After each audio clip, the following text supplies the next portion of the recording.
Hello everyone, ನಾನು ಸಹನಾ, ನಿಮ್ಮ social science teacher. S, ಇವತ್ತಿನ ವಿಡಿಯೋ ನಿಮ್ಗೆ ಆಲ್ರೆಡಿ ಗೊತ್ತಾಗಿದೆ, ತಮ್ನೇಲ್ ನೋಡಿದ್ದೀರಾ, ಟೈಮ್ ಟೇಬಲ್. ಸೊ ಸುಮಾರು ಜನ ನಮ್ಮ ಲೈವ್ ಕ್ಲಾಸ್ಗಳಲ್ಲಿ ಅಥವಾ ವಿಡಿಯೋಗಳಲ್ಲಿ ಸೋಷಿಯಲ್ ಸೈನ್ಸ್ನ ಓದೋದಕ್ಕೆ ಒಂದು ಟೈಮ್ ಟೇಬಲ್ನ ಕೊಡಿ, ಒಂದು ಡೈಲಿ ಸ್ಟಡಿ ಪ್ಲ್ಯಾನ್ನ ಕೊಡಿ ಅಂತ ಕೇಳ್ತಾ ಇದ್ರಿ. ಸೊ ಅದಕ್ಕೆ ಆನ್ಸರೇ ಈ ಒಂದು ವಿಡಿಯೋ ಆಗಿದೆ. ಸೋಷಿಯಲ್ ಸೈನ್ಸ್ ಅಂದ ತಕ್ಷಣ ಡೆಫಿನೆಟ್ಲಿ ನಾನು ಒಪ್ಕೋತೀನಿ, it's a very very vast subject ಮಕ್ಕಳೇ. ಸೊ 33 ಚಾಪ್ಟರ್ಸ್ಗಳಿದೆ. ಪಾರ್ಟ್ 1 16 ಚಾಪ್ಟರ್ ಇದೆ, ಪಾರ್ಟ್ 2 17 ಚಾಪ್ಟರ್ ಇದೆ. ಸೊ ಓದೋದಕ್ಕೆ ನಿಮಗೆ ಸ್ವಲ್ಪ ಕಷ್ಟ ಅನ್ನಿಸ್ಬೋದು, ಲೆಂದಿ ಚಾಪ್ಟರ್ಸ್ ಇದೆ.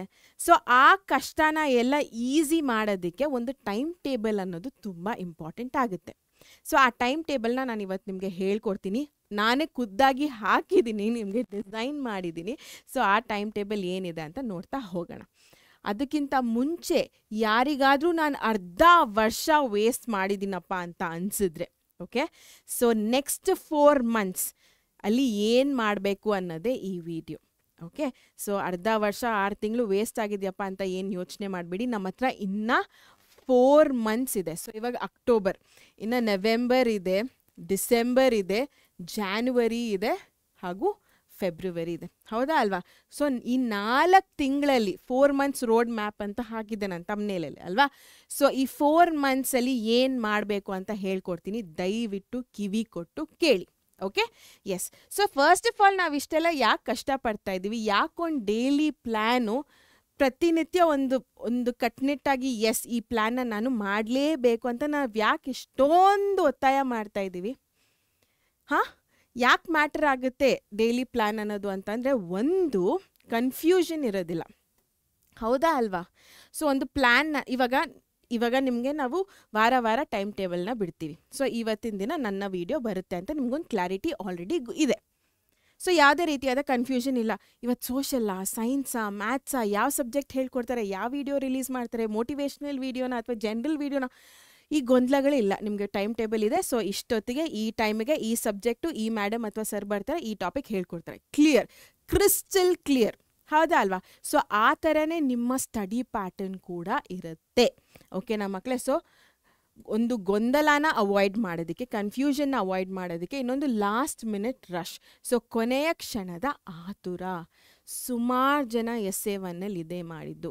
ನಮ್ಗೆ ಇವತ್ತಿಗೂ ಕಮೆಂಟ್ಸ್ ಬರುತ್ತೆ, essay 1 ಸರಿಯಾಗಿ ಮಾಡೋಕ್ಕಾಗಿಲ್ಲ, ನಮಗೆ ಆ ಸಬ್ಜೆಕ್ಟ್ ಕಷ್ಟ ಆಯಿತು, ಈ ಸಬ್ಜೆಕ್ಟ್ ಕಷ್ಟ ಆಯಿತು. ಯಾಕೆ ಕಷ್ಟ ಆಯಿತು? ಯಾಕೆ ಕಷ್ಟ ಆಯಿತು ಮಕ್ಕಳೇ?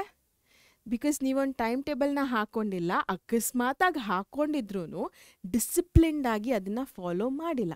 ಲಾಸ್ಟ್ ಮಿನಿಟ್ ರಾತ್ರಿ ಎಲ್ಲ ಕೂತ್ಕೊಂಡು ಓದಿದ್ದೀರಾ, ಬೆಳಗ್ಗೆ ಹೋಗಿ ಎಕ್ಸಾಮ್ ಹಾಲಲ್ಲಿ ಕೂತ್ಕೊಂಡಾಗ ಏನೂ ನೆನಪಿಲ್ಲ. ಸೊ ಇದನ್ನೆಲ್ಲ ಅವಾಯ್ಡ್ ಮಾಡೋಕ್ಕೆ, ನೀವು essay 1 ಏನು ಮಿಸ್ಟೇಕ್ನ ಮಾಡಿದಿರೋ ಅದನ್ನು ಅವಾಯ್ಡ್ ಮಾಡೋದಕ್ಕೆ ಈ 4 ತಿಂಗಳ ರೋಡ್ ಮ್ಯಾಪ್ ಏನಿದೆ, ನಾನು ಇವಾಗ ಮುಂದಿನ ಸ್ಲೈಡಲ್ಲಿ ತೋರಿಸ್ತೀನಿ. ಸೊ ಅದನ್ನು ಫಾಲೋ ಮಾಡೋದು ತುಂಬ ತುಂಬ ಇಂಪಾರ್ಟೆಂಟ್ ಆಗುತ್ತೆ, ರೈಟ್? ಎಸ್. ಸೊ ನೋಡಿ ಇಲ್ಲಿ, so daily study plan 50 + 10 minutes smart study routine, ಆಯಿತಾ ಮಕ್ಕಳೇ? ನಾನು ಬರೀ 1 hour, ನೀವು ಬೆಳಗ್ಗೆ ಎದ್ದೇಳ್ತೀರಾ, ನಿಮಗೆ ಓಕೆ ಒಂದು ಹೊಸ ಟಾಪಿಕ್ನ ಓದ್ತೀರಾ, ಓಕೆನಾ? ಅದಾದಮೇಲೆ ಸ್ಕೂಲ್ಗೆ ಹೋಗ್ತೀರಾ, ಅದಾದಮೇಲೆ ಟ್ಯೂಷನ್ ಇರುತ್ತೆ, ಅಥವಾ ನಮ್ಮ ಪ್ರಚಂಡರು ಪ್ಲಸ್ ಕ್ಲಾಸೇ ಎನ್ರೋಲ್ ಆಗಿರ್ತೀರಾ. ಸೊ ಪ್ರಚಂಡರು ಪ್ಲಸ್ ಸ್ಟೂಡೆಂಟ್ ಆಗಿರ್ತೀರಾ, ಅಲ್ಲಿ ನೀವು ಕ್ಲಾಸಸ್ ಅಟೆಂಡ್ ಆಗಬೇಕಾಗತ್ತೆ. ಸೊ ಅದನ್ನೆಲ್ಲ ಆದಮೇಲೆ ನಿಮಗೆ ರಾತ್ರಿ ಮಲಗಬೇಕಾದ್ರೆ 1 hour ಇದೆ ಮಕ್ಕಳೇ. ಸೊ ಆ 1 hour ಏನು ಮಾಡಬೇಕು ಅಂತ ಹೇಳ್ತೀನಿ ನೋಡಿ. ಓಕೆ, ಇದು ತುಂಬ ಇಂಪಾರ್ಟೆಂಟ್ ಆಗುತ್ತೆ. Time, task, focus. ಟೈಮು 9:30 - 10 ಗಂಟೆ. So 1 hour 9:30 - 10:30. ಯಾರಿಗೆಲ್ಲ 8:30ಗೆ ಮಲಗೋ ಅಭ್ಯಾಸ ಇದೆಯೋ ಅಥವಾ 9:30ಗೆ ಮಲಗೋ ಅಭ್ಯಾಸ ಇದೆಯೋ ಈ 1 hourನ ನಿಮ್ಮ ಸ್ಲೀಪ್ ಟೈಮಿಂಗ್ಸ್ ಪ್ರಕಾರ ಹಾಕ್ಕೊಳ್ಳಿ. ಬಟ್ ನನಗೆ ಗೊತ್ತಿರೋ ಪ್ರಕಾರ ಯಾರು 10 ಗಂಟೆಗೆಲ್ಲ ಮಲಗೋ ಥರ ಅನಿಸ್ತಾ ಇಲ್ಲ. ಬಟ್ ಎನಿವೇಸ್, ಮಲಗೋದಿದ್ರೆ ವೆರಿ ಗುಡ್, ಅಕಾರ್ಡಿಂಗ್ಲಿ ನೀವು ಚೇಂಜ್ ಮಾಡ್ಕೊಳ್ಳಿ, ಓಕೆನಾ, ಟೈಮಿಂಗ್ಸ್ನ. ಬಟ್ ಎಸ್, ನಾನು ಸ್ಟ್ಯಾಂಡರ್ಡ್ ಆಗಿ 9:30 to 10:30 ಈ 1 hourನ ನಾನು ಇವಾಗ ನಿಮಗೆ ಹೇಳ್ತೀನಿ ನೋಡಿ. ಸೊ ಈ 1 hour 9:30 to 10:30ನೇ ಇರಬೇಕು ಅಂತ ಅಲ್ಲ, ಓಕೆ? ಸೊ 9:30 - 10 PM ವರೆಗೂ, ಓಕೆ? ಸೊ PM ರಾತ್ರಿ ಹೇಳ್ತಾ ಇರೋದು, ನಿಮ್ಮ ಕ್ಲಾಸಸ್ಸು ಎಲ್ಲ ಮುಗ್ದಾದ್ಮೇಲೆ, ಡಿನ್ನರ್ ಎಲ್ಲ ಮುಗ್ದಾದ್ಮೇಲೆ, ಇನ್ನೇನು ಮಲಗೋದಕ್ಕಿಂತ ಮುಂಚೆ 9:30 to 10:30 ಒಂದು ಹೊಸ ಟಾಪಿಕ್ನ ಓದ್ಕೊಳ್ಳಿ. 9:30 to 10 o'clock ಅರ್ಧ ಗಂಟೆ ಒಂದು ಹೊಸ ಟಾಪಿಕ್ನ ಓದಿ. ಟೆಕ್ಸ್ಟ್ ಬುಕ್ ಓದಬೇಕು ಅಂತ ಅನ್ಸಿದ್ರೆ ಟೆಕ್ಸ್ಟ್ ಬುಕ್ ಆದರೂ ಓದಿ, ಅಥವಾ ನಮ್ಮ ವೀಡಿಯೋಗಳನ್ನ ನೋಡ್ತಾ ಇದ್ರೆ, like for example freedom struggle ನೋಡ್ತಾ ಇದ್ದೀರಾ ಅಂತ ಅಂದ್ಕೊಳ್ಳಿ, 1 ಶಾರ್ಟ್ ವೀಡಿಯೋ. ಸೊ ಅದನ್ನು ಅರ್ಧ ಗಂಟೆ ನೋಡಿ, ಪ್ರಾಪರಾಗಿ ನೋಡಿ ಅಥವಾ ಓದಿ ಕರೆಕ್ಟಾಗಿ ಅಂಡರ್ಸ್ಟ್ಯಾಂಡ್ ಮಾಡ್ಕೊಳ್ಳಿ. ಅರ್ಥ ಮಾಡ್ಕೊಳ್ಳೋದು ತುಂಬ ಇಂಪಾರ್ಟೆಂಟ್ ಆಗುತ್ತೆ. ಓಕೆನಾ? ಸೊ ಸುಮ್ಮನೆ ನಾನು ಬುಕ್ ಇಟ್ಕೊಂಡಿದ್ರೆ ಅಥವಾ ವಿಡಿಯೋ ಫೋನ್ ನೋಡ್ಕೊಂಡಿದ್ರೆ ದೇರ್ ಇಸ್ ನೋ ಪಾಯಿಂಟ್ ಮಕ್ಕಳೇ. ಅರ್ಥ ಮಾಡ್ಕೋಬೇಕು. ಓಕೆನಾ? ಸೊ 1/2 an hour ಪ್ಯೂರ್ಲಿ ನೀವು ಒಂದು ಕಾನ್ಸೆಪ್ಟ್ನ ಅರ್ಥ ಮಾಡ್ಕೊಳ್ಳೋದಕ್ಕೆ ಡೆಡಿಕೇಟ್ ಮಾಡ್ತಾಯಿದ್ರ. ಇನ್ನು ನೆಕ್ಸ್ಟ್ 20 ನಿಮಿಷ, ಈ 20 ನಿಮಿಷದಲ್ಲಿ ನೀವೇನು ಓದಿದಿರೋ ಆ ಟಾಪಿಕ್ ಮೇಲೆ, ಅಥವಾ ಬೆಳಗ್ಗೆ ಎದ್ದಾಗ ಏನಾದರೂ ಹೊಸ ಟಾಪಿಕ್ ಓದಿರ್ತೀರ ಅಲ್ವಾ, ಸೊ ಆ ಟಾಪಿಕ್ ಮೇಲೆ ಒಂದು 3 ಶಾರ್ಟ್ ಆನ್ಸರ್ಸ್ ಆ್ಯಂಡ್ 1 ಲಾಂಗ್ ಆನ್ಸರ್ನ ಬರೀರಿ. ಶಾರ್ಟ್ ಆನ್ಸರ್ ಅಂದರೆ 2 ಮಾರ್ಕ್ಸ್ ಆಗ್ಬೋದು, ಲಾಂಗ್ ಆನ್ಸರ್ ಅಂದರೆ 3-4 ಮಾರ್ಕ್ಸ್ಗಳಾಗಿರ್ಬೋದು. ಓಕೆನಾ? ಸೊ ಅದನ್ನು ನೀವು ಬರೆದು ಪ್ರಾಕ್ಟೀಸ್ ಮಾಡಿ. ಯಾಕಪ್ಪ ಅಂತಂದರೆ ಸೋಷಿಯಲಲ್ಲಿ ಬರೆಯೋದು ಜಾಸ್ತಿ ಇರುತ್ತೆ, ನಿಮಗೆ ಗೊತ್ತು. ಎಕ್ಸಾಮ್ ಟೈಮಲ್ಲಿ ನಿಮಗೆ ಈ ರೈಟಿಂಗ್ ಸ್ಕಿಲ್ಸ್ ಅನ್ನೋದು ಇವಾಗಲಿಂದನೇ ಎನ್ಹ್ಯಾನ್ಸ್ ಆದರೆ, ಜಾಸ್ತಿ ಆದರೆ, ಎಕ್ಸಾಮ್ ಟೈಮಿಗೆ ಅಪ್ಪ ಲೆಂದಿ ಆಗಿತ್ತು ಚಾಪ್ಟರ್, ನಂಗೆ ಬರೆದು ಸಾಕಾಯಿತು, ಪೇಪರೇ ಕಂಪ್ಲೀಟ್ ಮಾಡೋಕ್ಕಾಗಿಲ್ಲ. ಸೊ ಈ ಥರ ಒಂದು ಸಿಚುವೇಶನ್ಸ್ ಏನಿದೆ ಅದನ್ನು ಓವರ್ಕಮ್ ಮಾಡ್ತೀರಾ. ಸೊ ಅದಕ್ಕೆ ಬರೆಯೋದು ತುಂಬ ಇಂಪಾರ್ಟೆಂಟ್ ಆಗುತ್ತೆ. ಸೊ 1/2 an hour ಬರೀ ಓದೋದು, ಅರ್ಥ ಮಾಡ್ಕೊಳ್ಳೋದು. 20 ನಿಮಿಷ ಏನು ಮಾಡಬೇಕಪ್ಪ ಅಂತಂದರೆ ಬರೆದು ಟೆಸ್ಟ್ ಥರ, ಸೊ ಈ ಪ್ರಾಕ್ಟೀಸ್ ಮಾಡೋದು. ಅಕಸ್ಮಾತಾಗಿ ನೀವು ಫುಲ್ ಕಾನ್ಫಿಡೆನ್ಸ್ ಇದ್ದರೆ ಟೆಸ್ಟ್ ಥರ ಬರೆಯೋವಂಥದ್ದು. So 3 short answers and 1 long answer. ಇನ್ನು ಮಿಕ್ಕಿದ 10 ನಿಮಿಷ ರೀಕಾಲ್ ಮಾಡೋದು, ಬಿಕಾಸ್ ಅದು ರಿಟೆನ್ಷನ್ ಅಂದರೆ ನಿಮ್ಮ ಮೆಮೊರಿಯಲ್ಲಿ ತುಂಬ ದಿನ ಉಳ್ಕೊಳ್ಳುತ್ತೆ. ಸುಮ್ಮನೆ ಓದಿ ಬರೆದ್ರೆ ಆಗೋದಿಲ್ಲ, ಅದನ್ನು ಮತ್ತೆ ಪದೇ ರಿವೈಸ್ ಮಾಡಬೇಕು, ರೀಕಾಲ್ ಮಾಡಬೇಕು, ನಿಮ್ಮ ಮೆಮೊರಿಯಲ್ಲಿ ರೀಟೇನ್ ಆಗೋದಕ್ಕೆ. ಅರ್ಥ ಆಯ್ತಾ?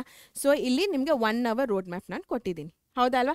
ನೆಕ್ಸ್ಟ್ 4 months ಮಕ್ಕಳೇ, ನಾನು ಈ 1 hour ಏನಿದೆ ಡೈಲಿ ಮಾಡ್ಬೋದು ಅಥವಾ ದಿನ ಬಿಟ್ಟು ದಿನ ಮಾಡ್ಬೋದು. ಬಿಕಾಸ್ ನಾನು ಇನ್ ಸ್ಪೆಸಿಫಿಕ್ ಆಗಿ ಸೋಷಿಯಲ್ಗೆ ಹೇಳ್ತಾ ಇರೋದಲ್ವಾ, ಸೋಷಿಯಲ್ ಸೈನ್ಸಿಗೆ ಹೇಳ್ತಾ ಇರೋದಲ್ವಾ. ಸೊ ಪ್ರತಿದಿನ ಓದಬೇಕು ಅಂತ ಏನಿಲ್ಲ, ದಿನ ಬಿಟ್ಟು ದಿನಾನೂ ಓದ್ಬೋದು. ಅಕಸ್ಮಾತಾಗಿ ನಿಮಗೆ ತುಂಬ ಕಷ್ಟ ಆಗ್ತಾ ಇದೆ ಸೋಷಿಯಲ್ಲು, ಲೈಕ್ ಆವ್ರೇಜ್ ಮಾರ್ಕ್ಸ್ ಬರೋಕ್ಕೂ ಕಷ್ಟ ಆಗ್ತಾ ಇದೆ ಅಂತಂದರೆ ದಿನಾಗಲೂ ಓದಿ. ಅದೇ ನನ್ನ ಸಜೆಷನ್. ಆಯಿತಾ?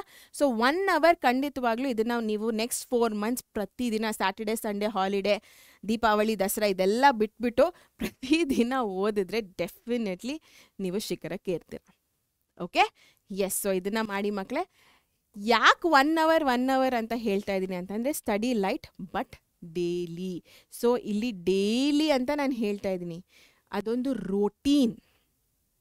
ನೀವು ಬೆಳಗ್ಗೆ ಹೇಗೆ ಎದ್ದು ಬ್ರಷ್ ಮಾಡ್ತೀರಾ, ಸ್ನಾನ ಮಾಡ್ತೀರಾ, ಸ್ಕೂಲ್ಗೆ ಹೋಗ್ತೀರಾ, ಬರ್ತೀರಾ, ಆ ಥರನೇ 1 hour ಕೂತ್ಕೊಂಡು ಸೋಷಿಯಲ್ ಸೈನ್ಸ್ನ ಓದಲೇಬೇಕು. ಅದು ನಿಮ್ಮ ದಿನಚರಿಯಲ್ಲಿ ಒಂದಾಗಿರಬೇಕು. ಓಕೆನಾ?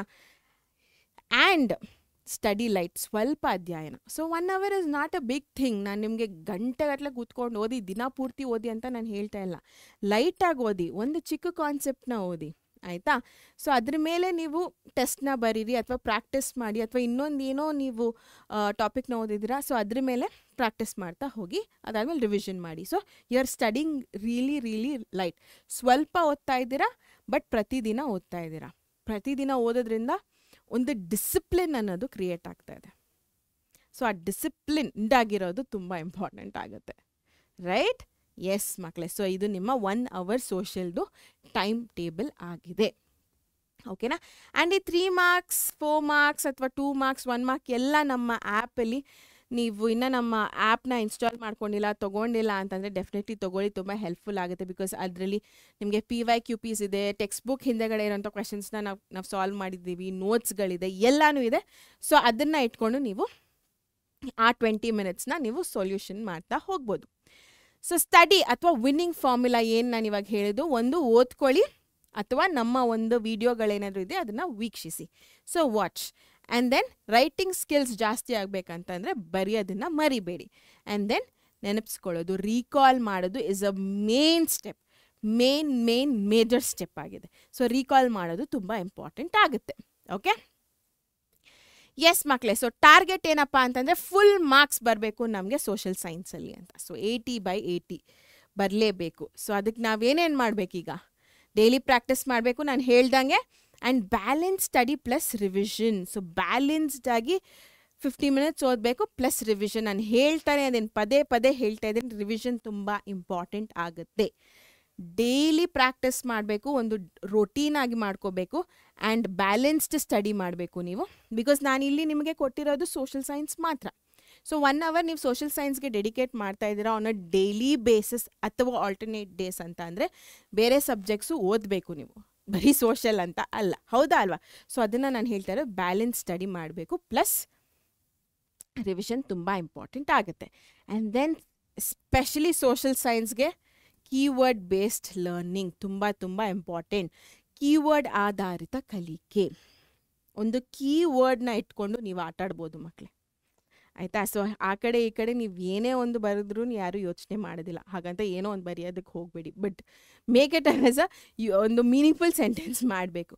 ಬಟ್ ಕೀವರ್ಡ್ಸ್ಗಳು ತುಂಬ ಇಂಪಾರ್ಟೆಂಟ್ ಆಗುತ್ತೆ, ಆಯಿತಾ? ಸೊ ಕೀವರ್ಡ್ಸ್ಗಳನ್ನು ಇಟ್ಕೊಂಡು ನೀವು ಅದ್ರ ಮೇಲೆ ಪ್ರಾಕ್ಟೀಸ್ ಮಾಡ್ತಾ ಹೋದರೆ ಸಾಕು. Okay, so keywords based learning is very very important in social science. So ಇವು 3 ಮಾಡಿ ಮಕ್ಕಳೇ ಈ 4 ತಿಂಗಳು ಡೈಲಿ. ಯಾಕೆ ಔಟ್ ಆಫ್ ಔಟ್ ಬರೋದಿಲ್ಲ ನಾನು ನೋಡ್ತೀನಿ. ಎಸ್, ಇವು 3 ಮಾಡಿ ನನಗೆ ಹೇಳಿ. ನಾಳೆ ದಿನ ನಿಮ್ಮ ಬೋರ್ಡ್ ಎಕ್ಸಾಮ್ಸ್ ಆದಮೇಲೆ ರಿಸಲ್ಟ್ಸ್ ಬಂದಮೇಲೆ ನೀವೇ you will thank me later. Sahana ma'am ನೀವು ಹೇಳ್ದಂಗೆ ನಾವು ಮಾಡಿದ್ವಿ ಪ್ರತಿದಿನ, ಅಥವಾ ಆಲ್ಟರ್ನೇಟಿವ್ ಡೇಸ್ನ ಸೋಷಲ್ ಓದಿದ್ವಿ, ನೀವು ಹೇಳ್ದಂಗೆ ನಮಗೆ 80/80 ಬಂತು, 100 ಔಟ್ ಆಫ್ 100 ಬಂತು ಅಂತ ಹೇಳ್ತೀರ. Definitely mark my words. Okay, yes ಮಕ್ಕಳೇ. ಸೊ ಈಗ ಒಂದು ಕ್ಲಾರಿಟಿ ಸಿಕ್ತು ಅಂತ ಅಂದ್ಕೊಂಡಿದ್ದೀನಿ ನಿಮಗೆ. ಸೋಷಲ್ ಸೈನ್ಸ್ನ ಡೈಲಿ ಪ್ಲ್ಯಾನ್ ಹೇಗಿರುತ್ತೆ, ಡೈಲಿ ಟೈಮ್ ಟೇಬಲ್ ಹೇಗಿರುತ್ತೆ ಅಂತ. ಸೊ ಇದನ್ನು ಫಾಲೋ ಮಾಡೋದನ್ನು ಮರಿಬೇಡಿ, ಟೈಮ್ ಟೇಬಲ್ನ. ಆ್ಯಂಡ್ ನಿಮಗೆ ಈ ವಿಡಿಯೋ ಯಾವುದೇ ರೀತಿಯಲ್ಲಿ ಅನುಕೂಲಕರವಾಗಿದ್ದರೂ, ಯೂಸ್ಫುಲ್ ಆಗಿದ್ರು ಡೆಫಿನೆಟ್ಲಿ ಲೈಕ್ ಮಾಡಿ, ನಿಮ್ಮ ಫ್ರೆಂಡ್ಸ್ಗೆ ಶೇರ್ ಮಾಡಿ. ಆ್ಯಂಡ್ ಎಷ್ಟು ಯೂಸ್ಫುಲ್ ಆಯಿತು ಅಂತ ಕೆಳಗಡೆ ನನಗೆ ಕಾಮೆಂಟ್ ಸೆಕ್ಷನಲ್ಲಿ ಟೈಪ್ ಮಾಡಿ ತಿಳಿಸಿ. ಓಕೆ, ಆ್ಯಂಡ್ ಈ ಥರದ್ದೇ ಇನ್ನಷ್ಟು ವೀಡಿಯೋಸ್ ಜೊತೆ ನಿಮ್ಮ ಮುಂದೆ ಬರ್ತೀನಿ. Until then signing off Sahana. Take care, ಬಾಯ್.